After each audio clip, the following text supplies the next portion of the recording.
How you doing, guys? Today we're going to make the steering shaft for my 1955 Wheel Horse Senior. In my last video, I showed you how I made this spacer between the body of the raw steering box and the cap, because the new worm gear that I've installed was actually from a John Deere tractor. So the spacing of the bearings was a little bit different than the original that was in my Senior. We went ahead, made that spacer, shimmed it out with regular raw steering box shims, and we were able to get that worm gear to spin beautifully with no slop, no movement.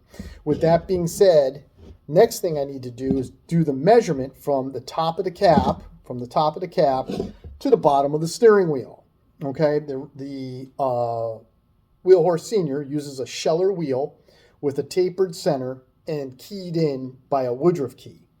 The top of the steering shaft has that corresponding taper, a slot for a Woodruff key, and I believe it's a 5/8 thread, but we'll figure that out when we get there. I got this blue tape on there because that's right where, if I line up the Woodruff key slots and drive down the steering wheel, give it a little bit of a push, okay? Right where the blue tape is, that's right where the steering wheel sits down. One thing about a Senior is you don't want to drive the steering wheel down with 400 foot-pounds of impact wrench. The reason for that is it really will wedge itself onto this taper, as it should. But if you ever have to take the hood off, you got to get the steering wheel off. And these steering wheels are pretty brittle. You know, you can see the cracks in mine. I'm going to have to fix that, but they're pretty brittle. As well as there's a metal cap that rides right on the center.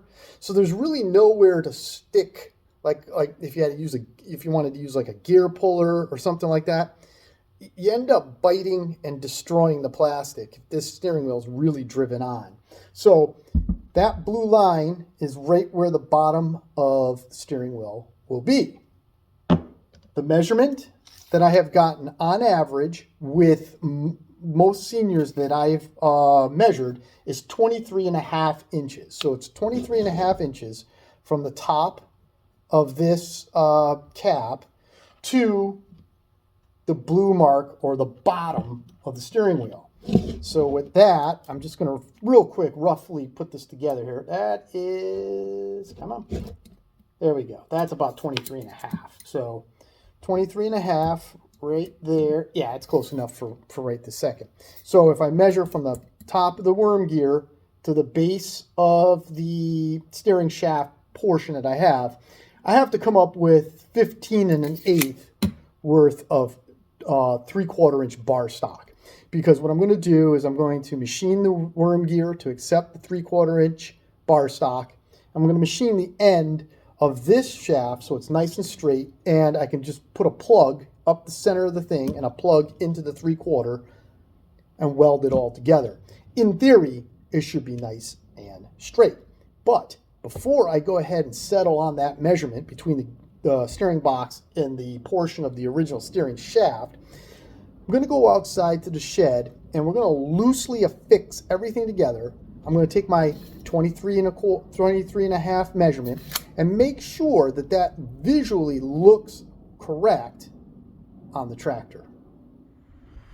My wife came outside and gave me a hand just to do the light mock-up of where the steering wheel is going to fall. So I went ahead, bolted the box into place, took my tape measure right there, measured from the top of the flange here to 23.5, and basically where that works out to be. I'm going to try to do this with one hand. I apologize for shakiness, but that basically puts the steering wheel right about here, which is actually right where it needs to be. So I'm real psyched about that. It seems like it's going to work out just fine. I'm trying to put the steering wheel down without destroying it or having it fall on the floor. So with that, what I'm going to need to do is I'm going to go ahead and pull the blocks off. I got to go to Tractor Supply and get a piece of 3/4 inch bar stock that's long enough, because I thought I had a piece, but I don't. And then one thing I got to keep in mind, I keep saying 23.5, which is correct for the seniors that I've seen.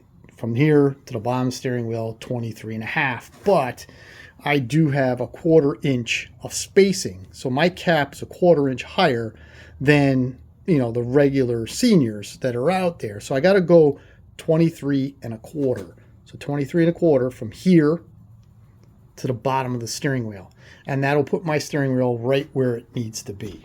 All right, let's run to Tractor Supply and let's get that piece of bar stock. Now, the hood is very close to where it's going to be. Obviously, I don't have the bracket on the back of the transmission. The other thing, too, is when I redid the hood, the bottom sections of my hood were just completely destroyed. So when I redid it, I actually made them, I filled this all in. And you can see how I made the angle and all this stuff.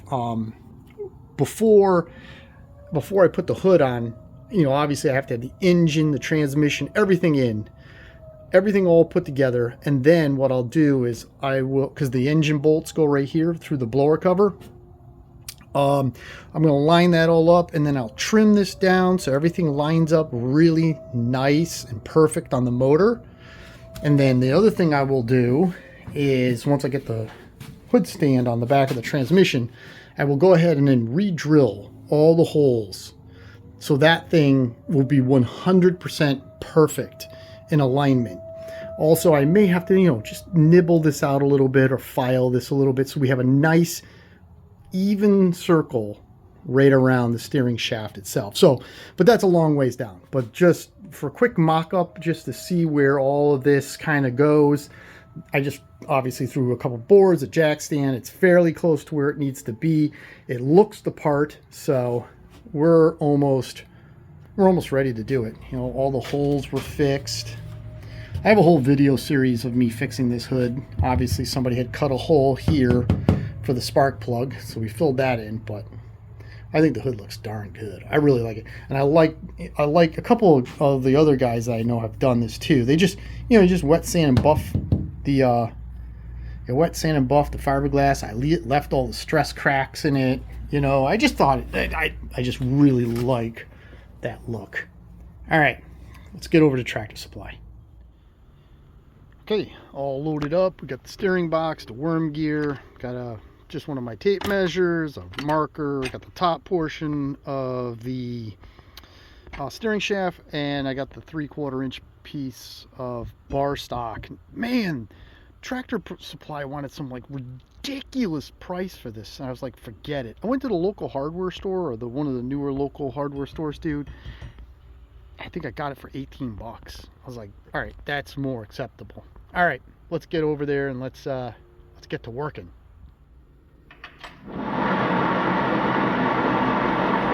That does spin pretty true.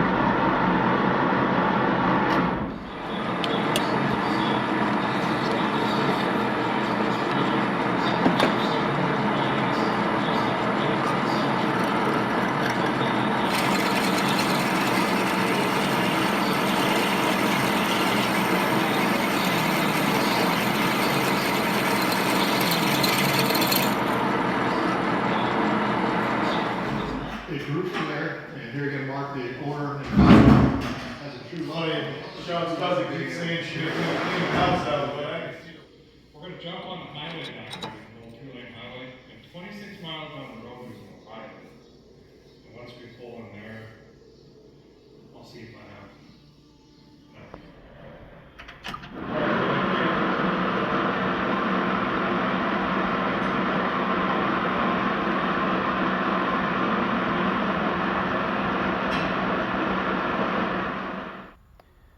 All right, I am back, and as you can see, there's the end that is going to go into the worm gear. I actually went ahead and knurled the end of it a little bit because it was just a hair loose.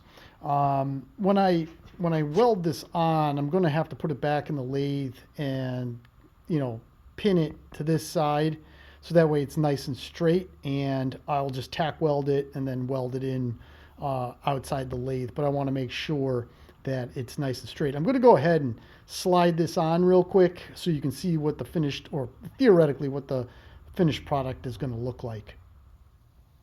And there it is. I got this big divot right here, so that way I can really fill that in with weld and get that to really be all one. But as you can see, there's no play. There's no play in it whatsoever. So it's nice and tight. It's a, press fit, but it's press fit by hand. If I twist it, it'll pop, it'll slide off. But in general, that's the bottom half of the steering shaft.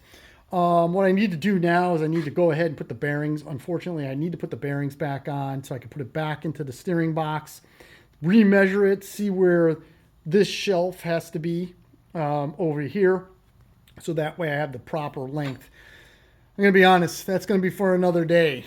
I wish I had gotten a little further along with this today, but it is what it is. All right, guys, thank you very much for watching. Please come back and let's finish this steering shaft together.